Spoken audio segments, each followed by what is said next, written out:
सोते समय जो हम सिर के नीचे तकिया लगाते हैं उसका हमारे नींद के साथ बहुत गहरा संबंध है।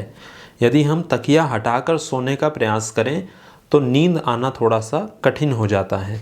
ऐसा क्यों होता है, इसका कारण है जब हम बैठे हुए हैं या खड़े हैं तब हमारे मस्तिष्क में रक्त की गति धीमी चल रही है या रक्त का बहाव सामान्य से कम चल रहा है, क्योंकि हमारे हार्ट को, हृदय को पंप करने के लिए ऊपर की तरफ ताकत लगानी पड़ती है और नीचे के अंगों में रक्त का बहाव सहज रूप से चलते रहता है।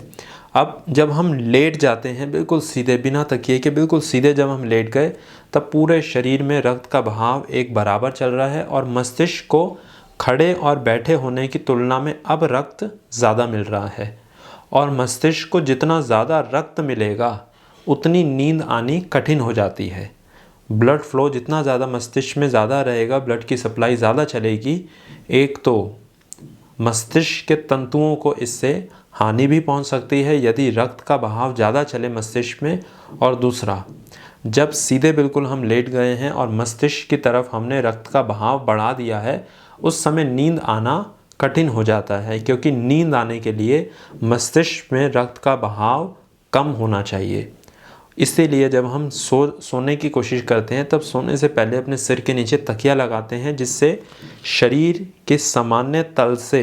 सिर हमारा थोड़ा ऊपर हो जाए और मस्तिष्क में रक्त की जो गति है वह कम हो जाए, जिससे कि नींद आने में हमें सहायता मिले। तो जिन लोगों को नींद ना आने की समस्या है, यदि वह तकिया नहीं लगाते तो वह कोशिश करें तकिया लगा कर देखें, इससे आपको लाभ मिलेगा, क्योंकि नींद आने के लिए तकिया एक बहुत महत्वपूर्ण अंग है या उसका प्रयोग किया जाता है।